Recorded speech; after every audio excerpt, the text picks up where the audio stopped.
को मैं हूँ रूस का बटान यार। बच्चों के साथ जो है बाहर निकला हुआ हूँ। ये मेरी बेटी है, वो मेरा बेटा है।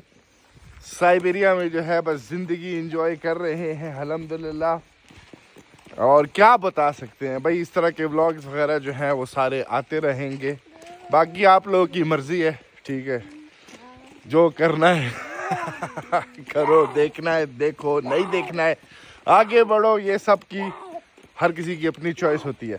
खैर, ये जो है ना यहाँ के नज़ारे हैं, मैंने कहा आप लोगों को दिखा दूँ यार। एक तो बेटा जो है ना ये बड़ा जोश में आया हुआ है वॉक करते हुए, तो हम क्या कर सकते हैं, इसके जोश को जो है हम उसके साथ जो है ना कोऑपरेट करने की कोशिश करते हैं। खैर, ये हम लोगों का यहाँ पे छोटा सा घर है अल्हम्दुलिल्लाह, अल्लाह का बहुत शुक्र है।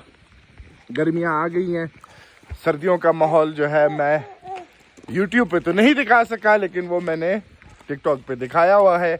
खैर, मिलते हैं एक अगली वीडियो में।